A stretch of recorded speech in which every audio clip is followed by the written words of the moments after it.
नमस्ते बच्चों, मैं Dimple Bhatt, Shrimati JMG high school Shertha, जिला गांधीनगर। आज हम इस क्लास में हिंदी के व्याकरण का अभ्यास करेंगे। आज हम पढ़ते हैं वर्तनी, शब्द शुद्धि, नियम पढ़े। वर्तनी किसे कहते हैं, वर्तनी की परिभाषा और उनके कुछ उदाहरण आज हम पढ़ेंगे। वर्तनी वर्तनी को उर्दू में हिज्जे और अंग्रेजी में स्पेलिंग कहा जाता है। जिस शब्द में जितने वर्ण या अक्षर जिस अनुक्रम में प्रयुक्त होते हैं उन्हें उसी क्रम में लिखना ही वर्तनी है। हम वर्तनी संबंधी कुछ जानकारियों का अभ्यास करेंगे। उन्हें लिखते एवं बोलते समय मनन करने से वर्तनी दोष निश्चित रूप से दूर हो जाएगा। वर्णों की लिखावट में सावधानी कि वर्ण को, अक्षर को हम जब लिखते हैं तब हमें कौन कौन सी सावधानियां रखनी है, उनके कुछ नियम यहाँ पर पढ़ते हैं। ख को र व की तरह न लिखे, इससे ख र व बनकर वर्ण से शब्द बन जाएगा और अर्थ हो जाएगा दाना, जैसे रवादार, दानेदार। कि अक्षर को, वर्ण को हम अच्छी तरह से नहीं लिख पाते हैं तो उनका अर्थ भी बदल जाता है। ख को हम इस प्रकार न लिखकर इस प्रकार लिखेंगे तो वह रव पढ़ा जाएगा और उनका जो अर्थ है वह भी बदल जाएगा। दाना जैसे रवादार, दानेदार। घ पर पूरी शिरोरेखा होती है, जबकि त वर्गीय व्यंजन घ का पूर्व का गोल वाला शिरा मुड़ा होता है और मुड़े भाग तथा शिरोरेखा के बीच रिक्त स्थान रहता है। कि घ को लिखते समय हम यह सावधानी नहीं रखते हैं कि इस प्रकार घ के आगे वाला जो पूर्व का भाग है उस पर गोल वाला शिरा मुड़ा होता है और मुड़े भाग तथा शिरोरेखा के बीच रिक्त स्थान रहता है। शिरोरेखा किसे कहेंगे? हिंदी में देवनागरी लिपि में वर्णों के ऊपर जो रेखा खींची जाती है उसे शिरोरेखा कहा जाता है। इसी तरह थ, भ, य, श, क्ष और स्र की लिखावट में ऊपर से मुड़े भाग के ऊपर शिरोरेखा नहीं होती। भ के ऊपरी पूरी तरह से शिरोरेखा देने से म का भ्रम पैदा हो सकता है कि भ में अगर हम शिरोरेखा पूरी की पूरी कर देते हैं तो उससे हमें म का भ्रम पैदा होता है, हमें लगता है कि यह म लिखा हुआ है। तो ये सभी जो यहाँ पर वर्ण दिए गए हैं उनमें शिरोरेखा हम किस प्रकार लगाए, यही नियम समझाया गया है। निम्नांकित संयुक्ताक्षर एवं इन संयुक्ताक्षरों का जिन शब्दों में उपयोग हुआ है ऐसे शब्दों का अध्ययन कीजिए। संयुक्ताक्षर यानी दो वर्ण जब संयुक्त लिखे जाते हैं तब वह संयुक्ताक्षर कहे जाते हैं। द और व हम साथ लिखते हैं तो इनका उच्चारण होता है द्व। उदाहरण है विद्वान और द्वार। द और द जुड़ते हैं तो द होता है तद्दन राजगति। द म द्म पद्म छद्म।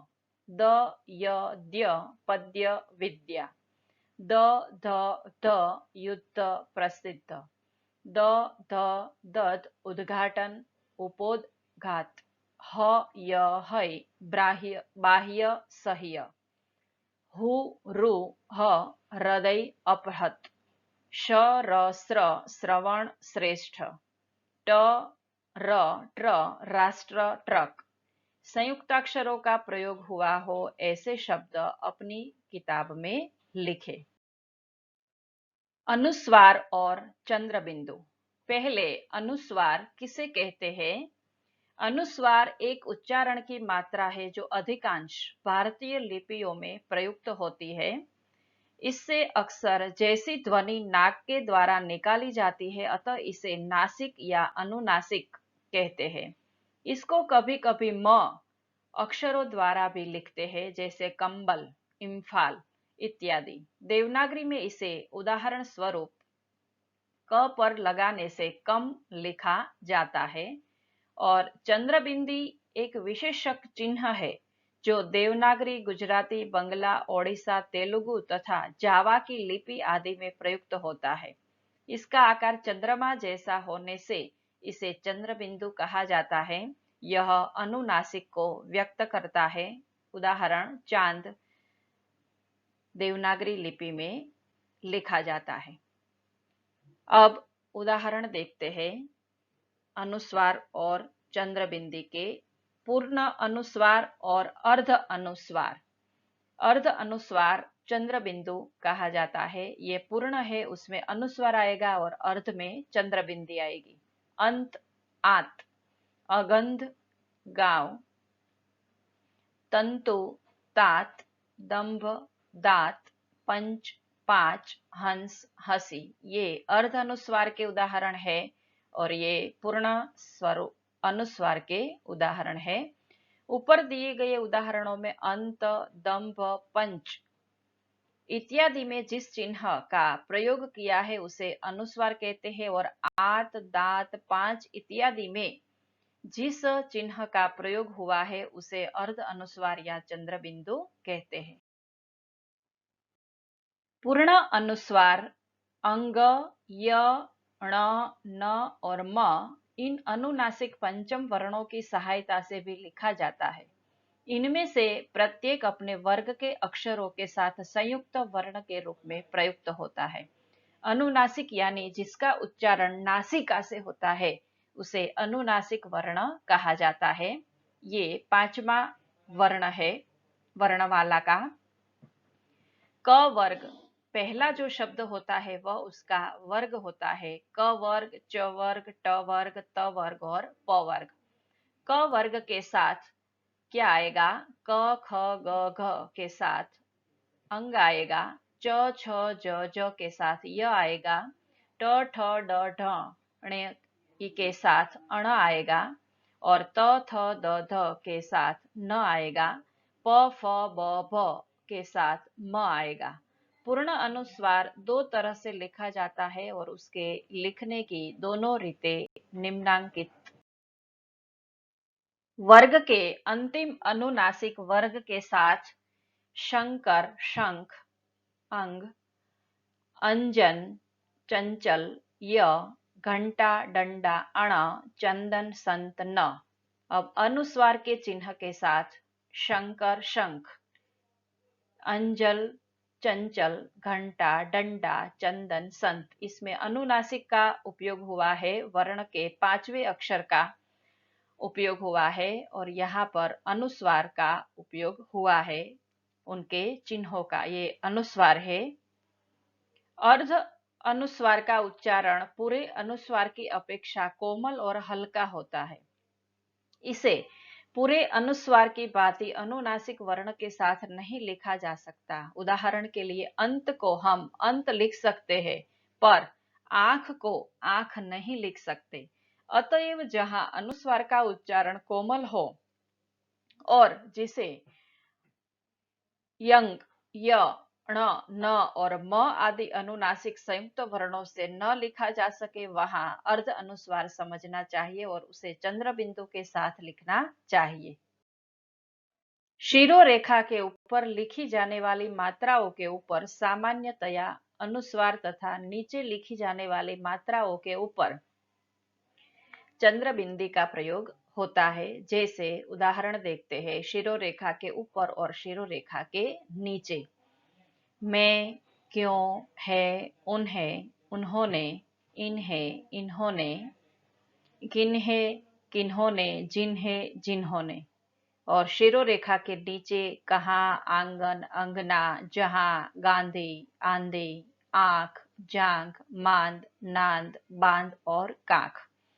श, श एवं स का प्रयोग। यदि किसी शब्द में स हो और उसके पहले अ या आ हो तो स नहीं बदलता। जैसे 10, स के पहले अ। पास, घास, विश्वास, इतिहास, स के पहले आ है। यदि अ आ से भिन्न स्वर रहे तो श का प्रयोग होता है। यदि अ आ से भिन्न स्वर रहे तो श का प्रयोग होता है। जैसे प्रेषित, आकर्षित, विषम, भूषण, आकर्षण, हर्षित, धनुष आदि। ह वर्ग के पूर्व श का प्रयोग होता है। जैसे क्लिष्ट, विशिष्ट, नष्ट, कष्ट, भ्रष्ट, षडानन, षोडश आदि। रू के बाद श का प्रयोग होता है। जैसे ऋषि, कृषि, वृष्टि, कृषक, तृषित, ऋषभ आदि।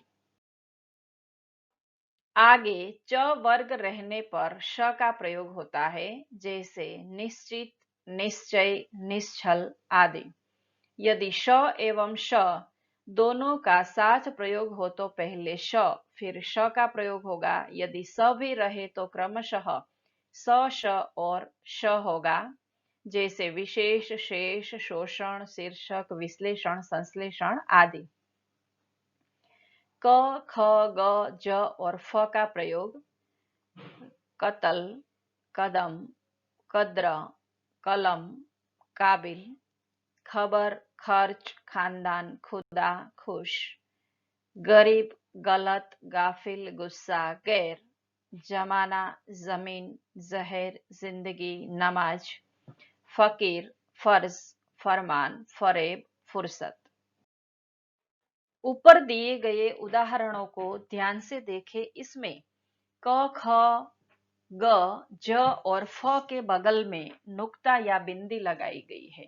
इन शब्दों के बदल में बिंदी केवल इनके उच्चारण को स्पष्ट करने के लिए लगाई जाती है। अरबी फारसी भाषा के इन शब्दों में निर्देशित वर्णों का उच्चारण कोमल और हल्का होता है।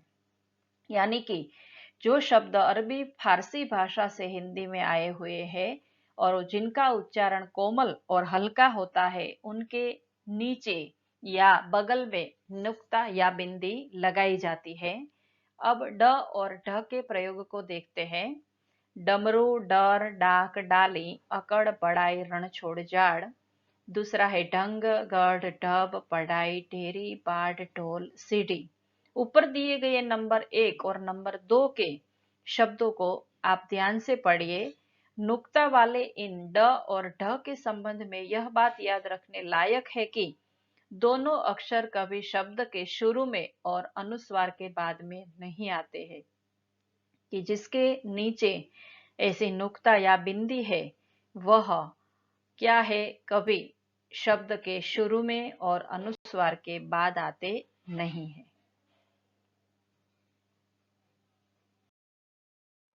ह्रस्व दीर्घ की भूलों के उदाहरण। एक, ई की जगह ई की भूल। कि अगर हम कहीं छोटा ई लिखना है वहां बड़ा ई लिख देते हैं तो वह हमारे लिए एक गलती ही है। अशुद्ध और शुद्ध शब्द यहाँ पर दिए गए हैं। ये अशुद्ध है, हम इसको इस प्रकार नहीं लिख सकते हैं। इस प्रकार लिखा जाता है किस, किस, जिस, जिस, चाहिए, चाहिए, निकट, निकट, कोशिश, कोशिश, गिरना, गिरना, कठिनाई, कठिनाई। अशुद्ध है ये और ये शुद्ध है। फिर, रिहा, रिहा, लिया, लिया, बहिन, बहिन, विकट, विकट, विदित, विदित, मिलना, मिलना, विकसित। ई की जगह ई की गलती। अशुद्ध है ये और ये शुद्ध है। चीज, चीज, नारी, नारी, नींद, नींद, सती, सती, स्त्री, स्त्री, महीना। नीचे, नीचे, पीछे, पीछे, कीमत, कीमत, तीसरा, तीसरा, बीमार, बीमार, नजदीक, नजदीक, यकीन, यकीन, विनती, विनती, शरीर, शरीर, गृहिणी, गृहिणी, स्वीकार, स्वीकार, हार जीत, हार जीत। ऊ की जगह ऊ की भूल। कि जहां बड़ा ई और छोटा ई का हमने देखा, उसी प्रकार ऊ की जगह ऊ की गलती हम किस प्रकार की करते हैं? अशुद्ध और शुद्ध, तूने तूने, दूध दूध, पूज्य पूज्य, ऊपर ऊपर, कानून कानून, दूसरी दूसरी, पूछना पूछना, फिजुल फिजुल, जरूरत जरूरत, अशुद्ध है और ये शुद्ध है, भूल भूल, सूर्य सूर्य, शुरू शुरू, हिंदू हिंदू, मालूम मालूम, मजमून मजमून, महसूस महसूस, प्रतिकूल प्रतिकूल, गौमूत्र गौमूत्र। ऊ की जगह ऊ की भूले, अशुद्ध है और ये शुद्ध है, तुम, तुम्हारा तुम्हारा, पहुंचना पहुंचना, पुजारी पुजारी, सुख सुख, सचमुच सचमुच। ह्रस्व दीर्घ की भूलों के निर्देशित उदाहरणों के अलावा कुछ और भूलों के उदाहरण और उनसे बचने के सामान्य नियम निम्नांकित है। एक, जब संयुक्ताक्षर के अंत्य स्वर पर भार हो तो उसके लिए उदाहरण है, ये अशुद्ध है और ये शुद्ध है, कुत्ता कुत्ता, गुच्छा गुच्छा, बिल्ली बिल्ली, किश्ती किश्ती, चिट्ठी चिट्ठी, नुस्खा नुस्खा। 2, इकारांत स्त्रीलिंग शब्दों के बहुवचन के रूपों में दीर्घ ई ह्रस्व ई में बदल जाती है।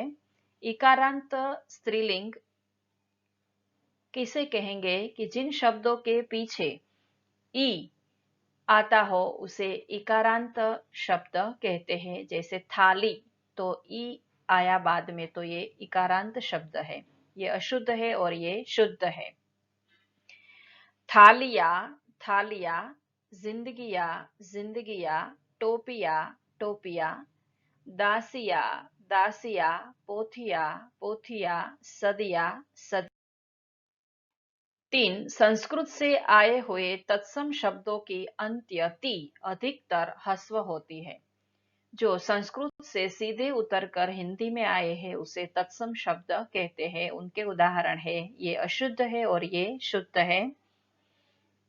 गति गति, पति पति, भक्ति भक्ति, मति मति, रीति रीति, स्थिति स्थिति। 4, श्रेष्ठतावाचक शब्दों का प्रत्यय इष्ट की जगह इष्ट होता है। जैसे ये अशुद्ध है और ये शुद्ध है, कनिष्ठ कनिष्ठ, घनिष्ठ घनिष्ठ, ज्येष्ठ ज्येष्ठ, धर्मिष्ठ धर्मिष्ठ, बलिष्ठ बलिष्ठ, श्रेष्ठ। 5, ईय प्रत्यय में ई दीर्घ होती है, अशुद्ध और ये शुद्ध। जातीय जातीय, प्रांतीय प्रांतीय, राजकीय राजकीय, देशीय देशीय, वर्षीय वर्षीय, स्वर्गीय स्वर्गीय। 6, सामान्यता तया ईक प्रत्यय में ई ह्रस्व होता है। जैसे औद्योगिक औद्योगिक, ऐच्छिक ऐच्छिक, दैनिक दैनिक, नैतिक नैतिक, शारीरिक शारीरिक, स्थानिक। 7, सामान्यतया इन प्रत्यय में ई दीर्घ होता है। अर्वाचीन अर्वाचीन, नवीन नवीन, पराधीन पराधीन, प्राचीन प्राचीन, कुलीन कुलीन, स्वाधीन स्वाधीन। प्रत्यय संबंधी भूले, ये अशुद्ध है और ये शुद्ध है। प्रत्यय यानी जो शब्द के पीछे लगते हैं उसे प्रत्यय कहा जाता है। उत्कर्षता उत्कर्ष, औदार्यता औदार्य उदारता, गौरवता गौरव गुरुता, धैर्यता धीरता धैर्य, साम्यता साम्य समता, ऐक्यता ऐक्य एकता, कापण्यता कृपणता कापण्य, दरिद्रता दरिद्रता दारिद्र्य, पौरुषत्व पौरुष पुरुषत्व, वैमनस्यता वैमनस्य। हलंत का प्रयोग, मान वान हान, प्रत्ययांत शब्दों में हलंत का प्रयोग अवश्य होना चाहिए। देखो ये इस प्रकार जो लिखा गया है उसे हलंत कहा जाता है। हलंत या विराम ब्राह्मी लिपि से व्युत्पन्न लगभग सभी लिपियों में प्रयुक्त एक चिन्ह है। जिस व्यंजन के बाद यह चिन्ह लगा होता है उस व्यंजन में छिपा हुआ असमाप्त हो जाता है। विभिन्न भाषाओं लिपियों में इसके अलग अलग नाम है। देवनागरी में इसे हलंत कहा जाता है, मलयालम में उसे चंद्रकला कहते हैं। त मम उत प्रत्ययांत तत्सम शब्दों में हलंत का प्रयोग किया जाता है। जैसे स्वागतम, जगत, परिषद, पश्चात, शरद, सम्राट, विद्युत आदि। ये दोनों प्रचलित है और सही भी। दुकान, दुकान, अंजलि, अंजलि, सर्दी, सर्दी, तुरंग, तुरंग, बिल्कुल, बिल्कुल, विहग, विहंग, उषा, उषा, गर्मी, गर्मी, वर्दी, वर्दी, भुजंग, भुजंग, हलवा, हलवा, रियासत, रियासत। आत्मा, आत्मा, कलश, कलश, घबराना, घबराना, चाहिए, चाहिए, दंपति, दंपति, पृथ्वी, पृथ्वी, वशिष्ठ, वशिष्ठ, सोसाइटी, सोसाइटी, मुस्कान, मुस्कान, एकत्र, एकत्रित, ग्रस्त, ग्रसित, जाए, जाए, पिंजरा, पिंजड़ा, सामान्यतः, सामान्यतया। स्वाध्याय प्रश्न 1, निम्नलिखित शब्दों के शुद्ध रूप के सामने चिन्ह लगाइए। ये 4 दिए गए हैं शब्द, उनमें से आपको सही वर्तनी वाले शब्द के आगे चिन्ह लगाना है।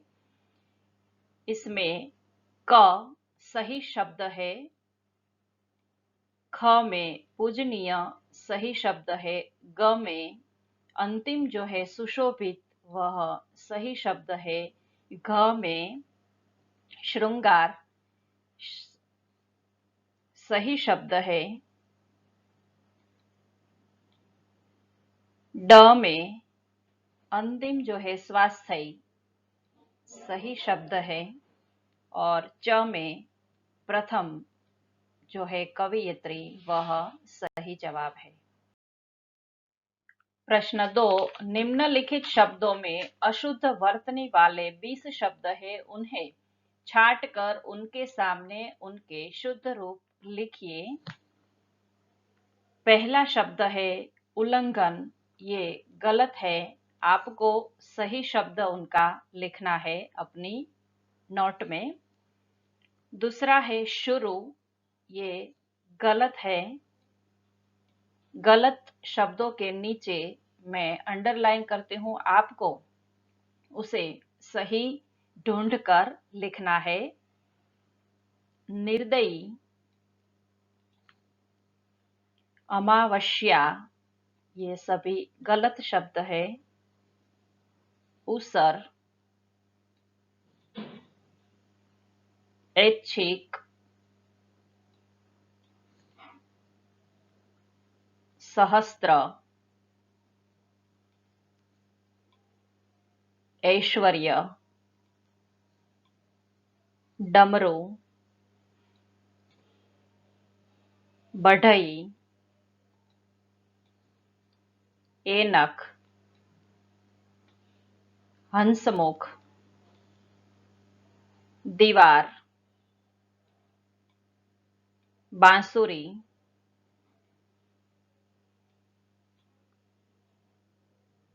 अयोग्य, आरोग्य,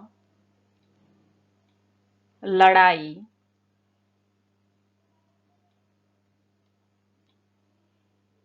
जागृति,